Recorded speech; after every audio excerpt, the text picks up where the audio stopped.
চলুন, আপনার private jet অপেক্ষা করছে। আমরা 10 মিনিটের মধ্যেই দিল্লি পৌঁছে যাব। প্রাইভেট জেট আমাদের জন্য উড়বে? আমি কোনো প্রাইভেট জেট বুক করিনি। আমার মনে হয় আপনি ভুল বুঝেছেন।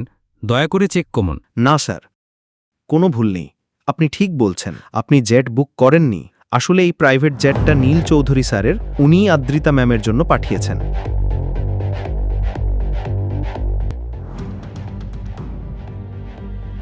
সাধারণ দেখতে নীল এখন লাক্সারি ব্র্যান্ডের স্যুট আর বুট পরে ঘুরছে। সিকিউরিটির সঙ্গে কেমন করে আসছে সে? সুপ্রভাত স্যার। এই প্রাইভেট জেট, এইসব নিয়ে পরে কথা হবে। আপাতত তোমার দেরি হয়ে যাচ্ছে, তাই না? ধন্যবাদ। তুমি আমার সম্মান আর আমার কোম্পানি দুটোকেই বাঁচিয়ে দিলে। যেতেই আরাম করে বসে বসে ঝগড়া করতে পারো।